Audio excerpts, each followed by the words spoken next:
What's good, YouTube? It's your boy JrTheOota. Today, finna be reacting to 13-year-old uses true crime skills to survive the Golden State Killer. The cases of Margaret, Chris, and Jane. Do me a favor, if you're new to the channel, smash that like button, sub up, follow my Twitch. We go live every single day. Let's get started, bro. This picture hides the most disturbing secret. It was taken on November 8th, 1977 at Mira Loma High School. 700 people are gathered to learn about the most dangerous man in Sacramento, who has already attacked 27 people. But what these people don't know is that the police believe the killer is somewhere in this picture. November 3rd, 1976, Whoa. 1 year earlier, another town hall gathering takes place at Del Deo High School. A man stands up in the crowd, claiming he would kill the predator if he ever came to his house. A few months later, this man is attacked with his wife inside his home. The entire community of Sacramento lives in fear, not knowing when or where the killer will strike next. Whoa, so he definitely hurt his ass. He definitely hurt him. One young girl becomes obsessed with the case, learning everything she can about the attacks. On October 29th, 1976, 13-year-old Margaret Wardlow will become the youngest victim of the East Area rapist, and her knowledge of the case will save her life. After last night's attack, there's something new to worry about. Their children. A 29-year-old wife was raped while her tied-up husband had to listen. Citizens began buying everything they could think of to protect themselves. If I had a gun, I definitely would shoot him. And I would not shoot to injure, I would shoot to take care of him. I have a gun, but I still don't feel safe being, at home alone. The year is 1976. In the city of Carmichael, California, just outside of Sacramento. How you doing today? I'm blessed. Thank the Lord. Lives a happy life with What about you, Lean? How you doing? Her parents and her older sister. She spends her days free of care in one of the safest neighborhoods in the state. I was 15. I was a kid, just a normal kid. Cartwheels in the front yard, and really not a care in the world. It was not ever even a thought that our world might be unsafe. For now, she's still unaware that, since the month of June, there's been a growing number of attacks in her area, women being assaulted inside their own homes. October 5th, only 3 miles away from Chris's house, a woman named Jane Carson is at home with her 3-year-old son, while her husband is away at work. It was about 6:30 in the morning. My 3-year-old son hopped in bed with me for a snuggle. I heard the garage door close and I knew my husband had just left for work. I saw a flashlight shining down the hall, and I thought, now that's odd, and I screamed out to my husband, "What have you forgotten?" There was no answer. The bedroom door opens. A man, wearing a ski mask and holding a butcher knife, walks towards them, blinding them with the flashlight. So I said, "Take our money, take whatever you want." And the minute I started to say something, he would say in his clenched teeth, "Shut up or I will kill you." Whoa. I'm chilling like a villain? Nah, what?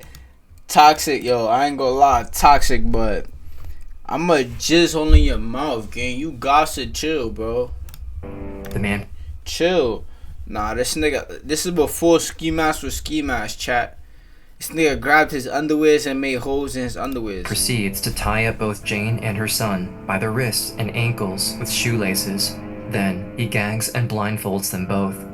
After ransacking the house, the man forces himself on Jane and spends the next few hours taunting her and her child.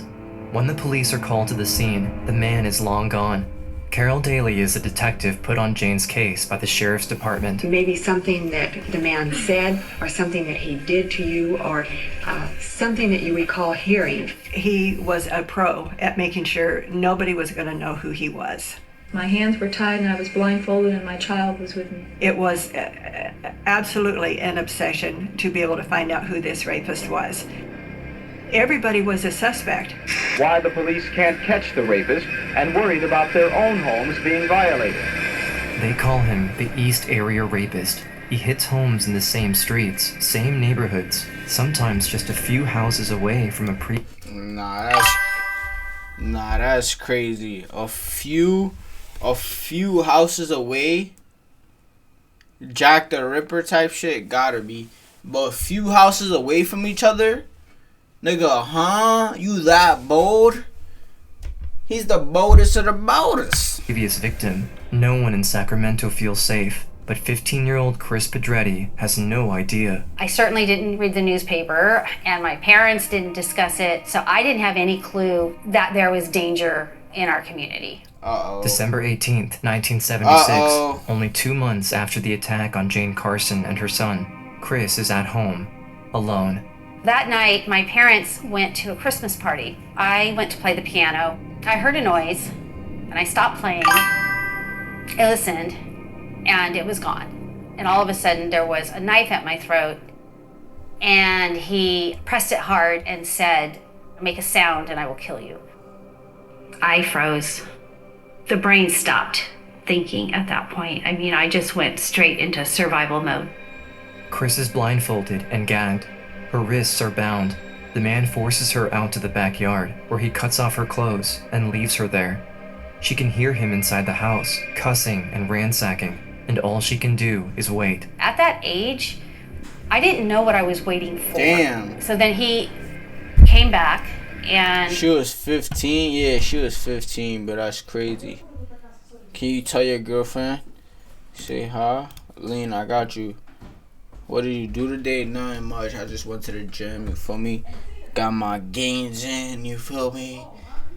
Cuddle with my girlfriend. That's it. Took me into the house and into my parents' bedroom where he raped me. Wow. I didn't... Wow. That's so sad. And this is before there was phones, gang. She can't even call my dukes or pops. There was no Ring cameras. This is 1970. Know about rape. I certainly didn't know about sex. What he did to me, what he took from me, I can't ever get it back. Just like he did to all the victims before Chris, the man taunts her, taking his time, never leaving. So I would just like move my arm, and he was right there. He was right, like perched right next to me, and told me, "Do that again. Today, it'll be your last day."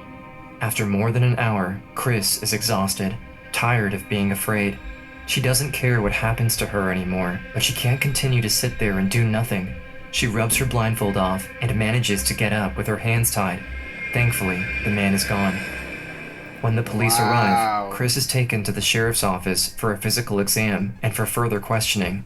The 15-year-old girl is victim number 10. We were told number fucking 10. Yeah, these cops weren't doing shit. 1970s, these cops weren't doing a damn thing. They weren't doing a fucking damn thing. They were scared for themselves, bro. Day from my dad to never talk about it. It was such a strong order. My sister and I talked about it for the first time when I was 58 years old. The young victim now lives in constant fear. Every man she comes across in the street could very well be the man who assaulted her. She knows there's going to be another attack. It's no longer a matter of if, it's a matter of when. When the news channels cover the next victim's story, Chris watches in horror.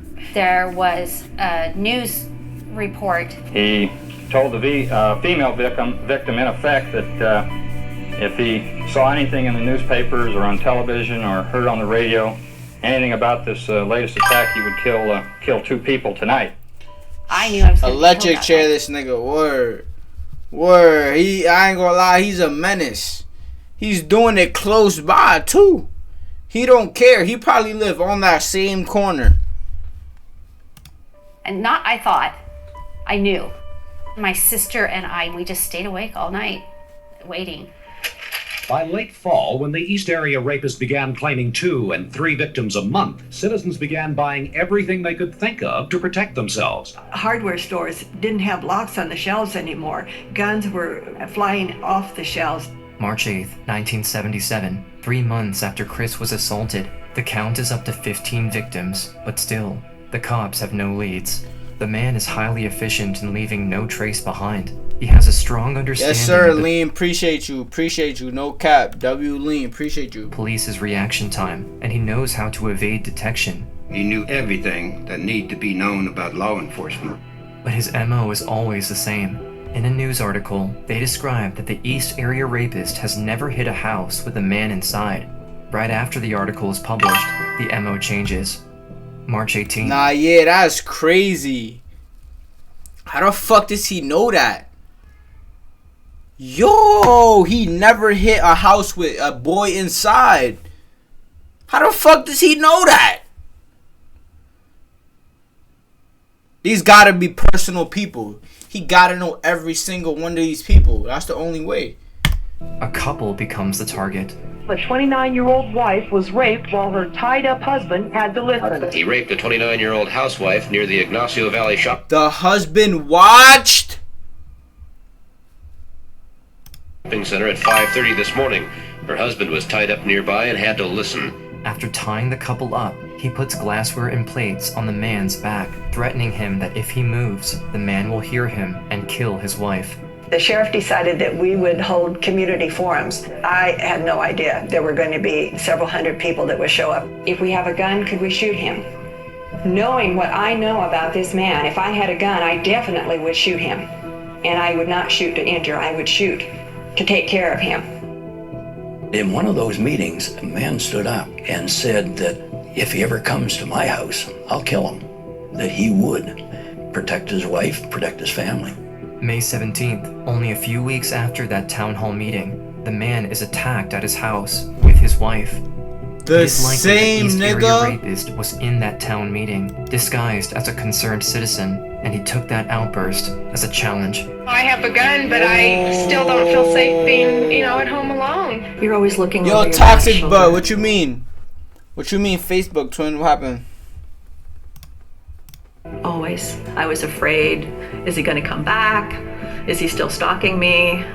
Does he live down the street? November 1977. On La Riviera Drive in Sacramento, 13-year-old Margaret Wardlow lives with her loving mother. She too is worried about the East Area rapist, but she's not like any average girl. She collects every piece of information she can put her hands on about this individual. I was a reader of everything I could get my hands on that had to do with this individual. Like, what was making this guy tick? Why was he doing this?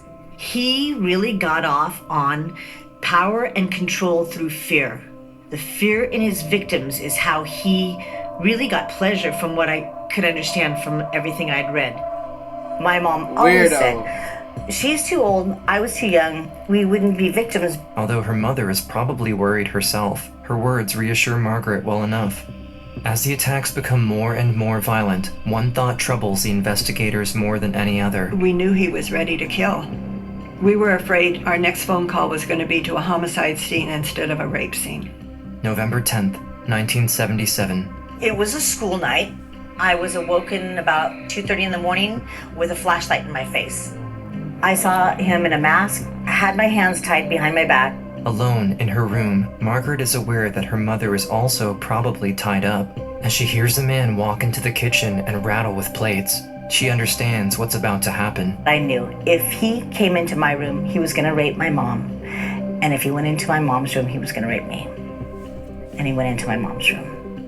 A calming voice inside of me that says, you're going to get raped. This is what's going to happen, but you're going to survive. You're going to get through this. It's going to be okay. Well aware of what the man intends to do to her, she remembers one specific detail about him. He thrives off of fear. Margaret intends to use that against him. I didn't want to show him I was scared. He asked in a very harsh whisper, like, do you want to die? Do you want me to kill your mother? I just told him, I don't care.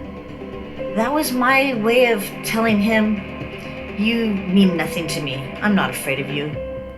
After last night's attack, there's something new to worry about. Their children. Detective Carol Daly believes Margaret's defiance is what kept her alive. Margaret was probably the strongest young victim. That's insane, bro. That's insane. That she knew. She knew this was going to happen to her before it happened. She was doing her research on this shit before it happened, bro. Like, what?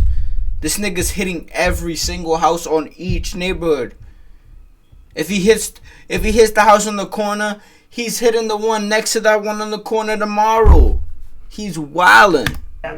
I have ever talked to. The count is now at 27. And still, nobody even knows what he looks like. No one knows where or when he'll strike again.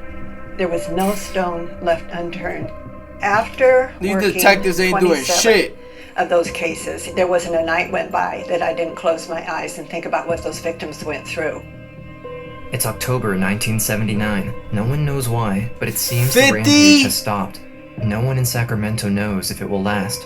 Some victims know too well his reign of terror is not over yet. The predator has been calling victims for months, even years after their attack, taunting them on the phone.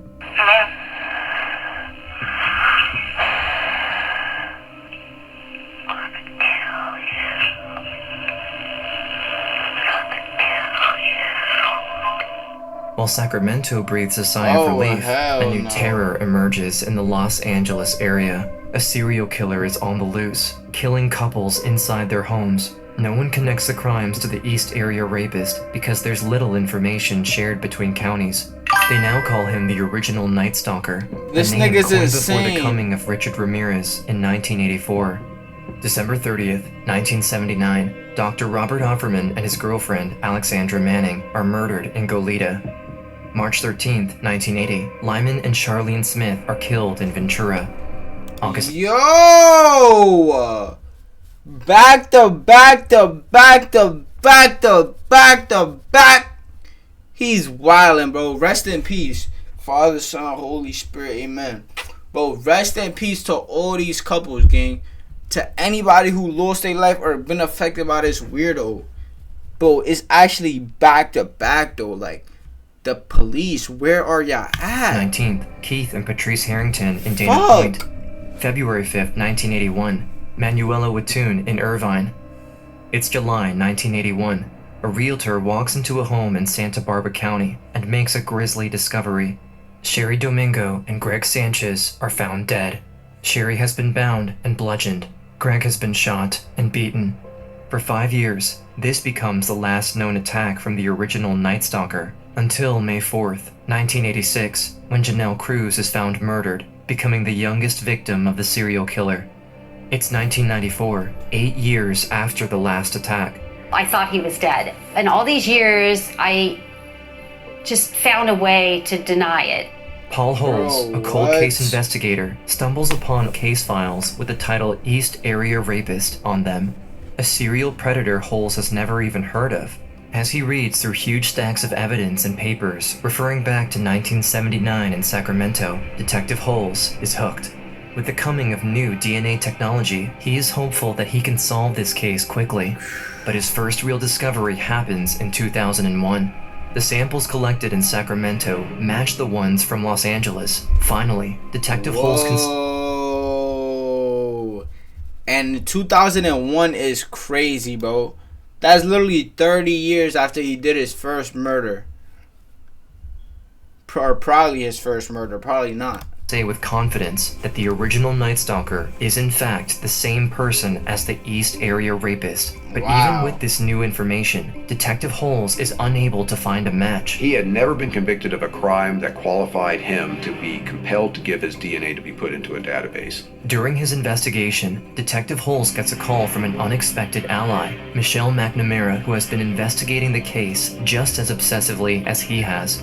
More than just an author, she has made it her goal to bring the predator to justice. She even coined the new moniker, the Golden State Killer. The great tragedy of this case to me is that it's not better known, and frankly, it should be solved. I mean, it just should be. Please consider her a part of the investigation, due to her incredible instinct and valuable insights into the mind of the killer. She thought she was getting real close to finding him. I'm optimistic. I know that it sounds crazy to be optimistic, but I am. After spending more than 6 years retracing the steps of a killer, Michelle is exhausted, and the obsession has taken its toll. April 21st, 2016, she passed away from an undiagnosed heart condition. 2 months after her death. Oh my gosh. Rest in peace to her. Bro, 2016? Bro, that's like 40 or 50 years after this, after he did his first A countrywide initiative is launched to hunt down the Golden State Killer. The killer has evaded police and FBI for over 40 years. If this case were to ever be solved, it needs to be now. All the witnesses, all the original investigators, everybody's going to start passing away. It's now or never. April 2018, Paul Holes gets a crazy idea. Upload the DNA taken from the Golden State Killer's crime scenes onto an ancestry website. Within a day, I had the list of potential 2018 relatives to the Golden State Killer out of Jedmovich. One name comes up, Joseph D'Angelo, a retired cop living in Citrus Heights, just outside of Sacramento, and only 7 miles away. Yo, Cuzzo, I'm on stream. I'm gonna hit you when I'm off. You heard? What you doing? I'm on stream. I'm gonna hit you when I'm off. I'm gonna get off in a few, in like 30. Let me know. I'm gonna call you. My fault, yeah. Cop living in Citrus Heights, Whoa, just outside of Sacramento, and only 7 miles away from where Chris was attacked. But in order to be sure, Paul Holes needs a sample from the actual suspect. Whoa. After secretly watching D'Angelo for days, police take a used tissue from a garbage bin and test it for a definitive DNA match. It comes back positive. There is no question that Joseph D'Angelo is the Golden State Killer. Police in California believe they've cracked a 44-year-old serial murder case. Law enforcement now identifying 72-year-old Joseph James D'Angelo as the Golden State Killer. Wow. 12 murders, 45. Imagine being this nigga's nephew. Imagine this is your grandpa, gang. This is the nigga that you been calling grandpa. Hell no. While looking into D'Angelo's background, it becomes clear why he was never caught. In 1973, he was hired as a cop in Exeter. He would then investigate his own crime scenes and destroy or even fabricate evidence. He thrived off the media attention and the fear he saw spreading in his community. It is likely D'Angelo was at many town hall gatherings, like the one in this picture, to relish in his own work. The answer has always been in Sacramento. Wow. I was in shock. 40. Crazy twist, gang. A cop. A fucking cop, bro. Years later, all those things I had not dealt with, it was time to deal with them. Carol Daly was the first one to be here to support me. I don't know if I could have done that all by myself. I called my sister, and that is when I said, Mom and Dad aren't here. Robin, we can talk about this now. The trial of the Golden State Killer is highly publicized. Everyone in the country is watching as the man who terrified the state for over a decade is finally brought to justice. It's thousands of hours of sleepless nights between investigators and the victims and the families and the community. This is the It's August investigator. 18th, Damn. 2020. As the trial comes to a close, victims are allowed to share a statement. The moments are charged with emotions, as one by one, they each read out their powerful message to D'Angelo himself. In the early morning of July 17th, 1976, my life was changed forever. I was 15 years old. He stole my innocence, my security. D'Angelo, I want you to look at me, and I want you to remember what I have to say. It was my one and only opportunity to face him. Your secrets have been exposed. Your double life is over. You will forever be known as a repulsive coward who hid behind a mask of evil. It brings me great satisfaction to see you in your assigned orange jumpsuit, powerless and handcuffed in all aspects of your already miserable life. August 21st. Because D'Angelo made a deal, he admits to 13 counts of murder and 13 counts of kidnapping with robbery. Murder in the first degree. How do you plead? Guilty. To take the death penalty off the table, he also admits to 160 uncharged crimes, including dozens of rapes. Jane Doe 11, October 13th, 1978. You admit or deny, sir? I admit. But before closing the trial, the survivors all get... Nah, word two, bro. He already dead. He don't give a fuck, gang. Nah, Toxic, bro. You not wrong, bro. This nigga got caught when he was 75, bro. He already lived his life, gang. He was a retired cop. This nigga was still getting paychecks for being a retired cop. Whole time he's a fucking murderer, bro. This nigga already seen his kids grow up, his grandkids grow up, everything, bro. Everything, gang. What the fuck? They caught this nigga when he had 2 years to live, bro. Like, I ain't gonna lie. I don't even think justice was served for real. It was served, but at the same time, it wasn't. Because he didn't get to suffer at all. Nothing about his life is suffering. He was trolling these people's families, killing these people back to back to back to back. Like, and he got caught at 75, gang. Like, his life is completed.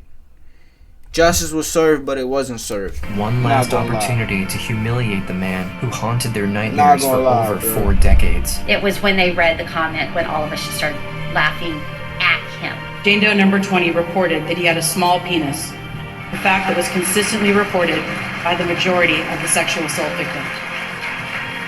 If that did not bring him some humiliation, I don't know what would. That is why we were laughing. Mr. D'Angelo will spend the rest of his natural life and ultimately meet his death behind the walls of the state penitentiary.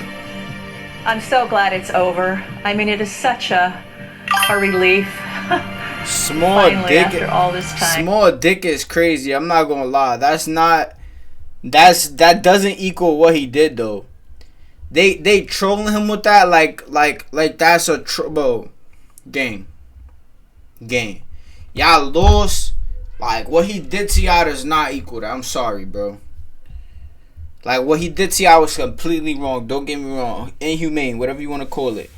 But y'all saying he got a small dick compared to what he did to y'all, bro, that shit don't compare, bro. Know that he's behind bars and that's where he belongs. That shit don't compare. Oh, I was just so happy. I haven't been able to wipe the smile off my face.